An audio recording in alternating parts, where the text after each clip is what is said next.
Hey everyone, today we're diving into the intense Battle of Arsuf, a pivotal clash in the Third Crusade.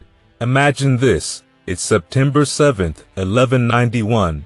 The Crusaders, led by the famous Richard the Lionheart, are marching along the coast, their sights set on securing more ground. But waiting for them is the formidable Ayyubid army, commanded by none other than Saladin, determined to halt Richard's progress. The Crusaders had just taken Acre, and Richard knew that to even think about reclaiming Jerusalem, he'd need control over the port of Jaffa.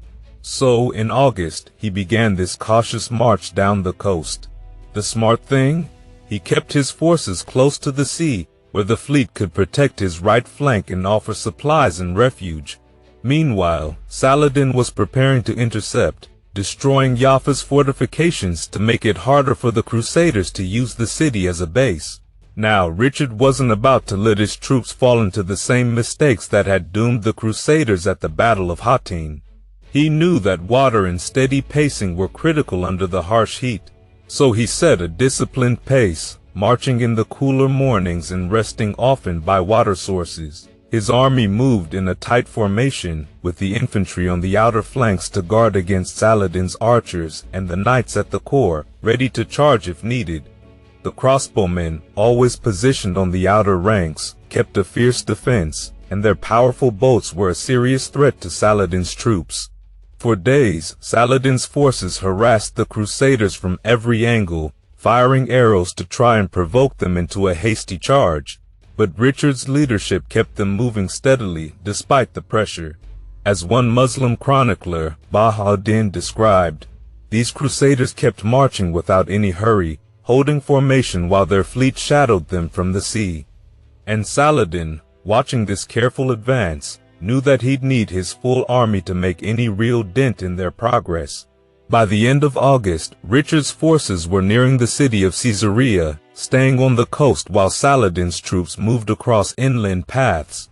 It was a tense game of cat and mouse. Saladin saw his opportunity as the Crusaders approached Arsuf. With dense forest to mask his movements, Saladin prepared to launch his decisive attack as Richard's troops would pass through a narrow plain near the sea. This was Saladin's chance. He knew if he could create a gap in the Crusader line, he could overwhelm them one section at a time. So as the Crusaders moved through the plain, Saladin struck with fierce skirmishes, testing the rear guard and waiting for the right moment to throw in his reserves and break the Crusader force apart. And sources at the time exaggerated Saladin's numbers wildly, claiming he had as many as 300,000 troops, with Richard's Crusaders numbering around 100,000. But historians today peg Saladin's army at about 25,000 strong, made up mostly of skilled cavalry, archers, light riders, and a smaller number of heavily armored cavalry. Richard's force, more realistically, was closer to 10,000 to 20,000 soldiers, including knights, crossbowmen, and other infantry from various regions. Now, picture the scene on the morning of September 7th. Richard's Crusader army begins moving out at dawn, preparing for another day's march toward Arsuf. Scouts report enemy movement on all sides. It's clear that Saladin's entire force is lying in wait within the forest. Richard, ever meticulous, organizes his troops with precision. The Templars lead the vanguard, while the rearguard is held by the battle-hardened Knights Hospitaller, led by Garnier de Nablus. In between, Richard's own knights, along with soldiers from France and Outremer, form a solid column, protected by a tight line of crossbowmen and infantry. As soon as the Crusaders set out, Saladin's army springs from the forest in a fierce, coordinated attack. Saladin's force is organized into three main groups, left, right, and center, with rows of foot soldiers and horse archers at the front, creating a chaotic wall of arrows and javelins. Behind them, his elite armored cavalry, including the formidable Mamluks, is ready to strike. Adding to the chaos, Saladin's troops fill the air with the sound of clashing cymbals, trumpets, and war cries, hoping to rattle the Crusaders into breaking their formation. For the Crusaders, it was like being surrounded by wolves with no way out. They were encircled, under relentless assault, Yet Richard held his men steady. They kept their ranks tight and resisted the urge to charge. The crossbowmen fired back when they could, but their main job was to hold the line, not push forward. Richard knew that an early charge could lead to disaster. He needed his men to absorb Saladin's attacks until the right moment.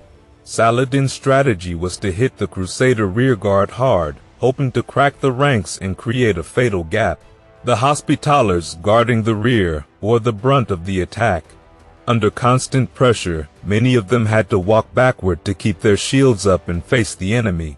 Even Saladin himself, along with his brother Saif al-Din, moved dangerously close to the battle lines to spur on their soldiers.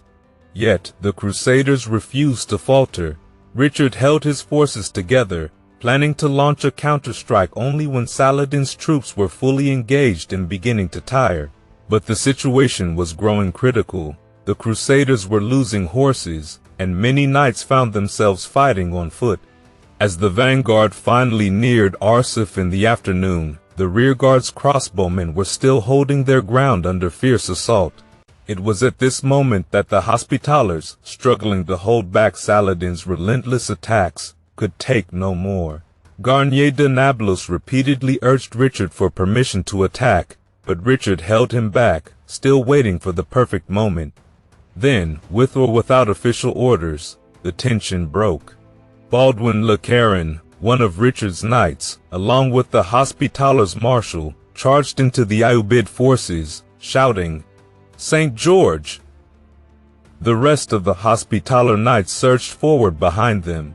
Inspired by their example, the nearby French knights joined in, turning the rearguard into a powerful charging force. This unexpected assault shattered Saladin's carefully coordinated onslaught, pushing his troops back. Whether by Richard's signal or the instinct of his men, the Crusader counterattack had begun in earnest. And now let's dive into one of the most intense moments of the Battle of Arsuf. So, when the Hospitallers charged, it's debated whether it was a break in discipline or a strategic move within Richard's permission. Either way, once Baldwin le Caron and his men surged forward, Richard quickly saw that the situation called for full support. He ordered the entire Crusader force to charge. Without this, those Hospitallers in the rear would have been engulfed by Saladin's far larger numbers. The Crusader infantry made way, opening gaps for the knights to pass through. The charge rippled from the back of the line all the way to the front, catching Saladin's army off guard. To them, this shift from defensive marching to an all-out assault seemed pre-planned, which rattled their confidence. In reality, the Ayyubid right wing, already clashing with the Crusader rearguard, was now too close to retreat smoothly. Some of Saladin's archers had even dismounted, so they were right in the line of fire. The resulting chaos left them vulnerable, and Crusader knights exacted a brutal toll, gaining ground for all they had endured earlier.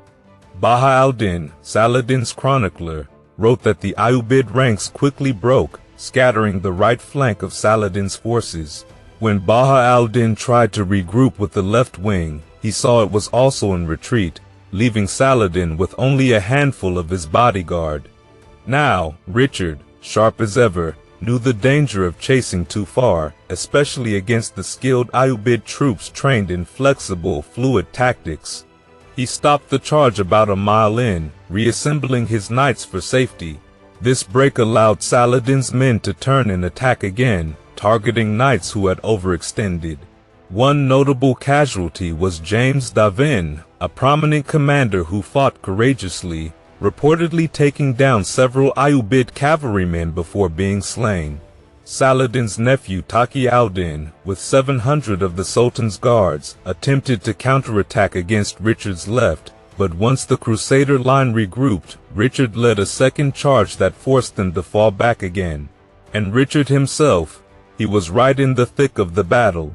Chronicles say he fought with astonishing ferocity, cutting through Saladin's forces with a relentless force, wielding his sword like a reaper's sickle. His reputation only intensified as the Crusaders pressed forward, leaving a trail of fallen enemies stretching across the battlefield. After a second regroup, Richard prepared his men for one final charge. This third assault was enough to scatter the Ubaid army entirely, pushing Saladin's forces back into the hills. The Crusaders returned to Arsuf as night fell, exhausted but victorious. During the night, they looted the battlefield, taking what they could from the fallen Ubaid soldiers.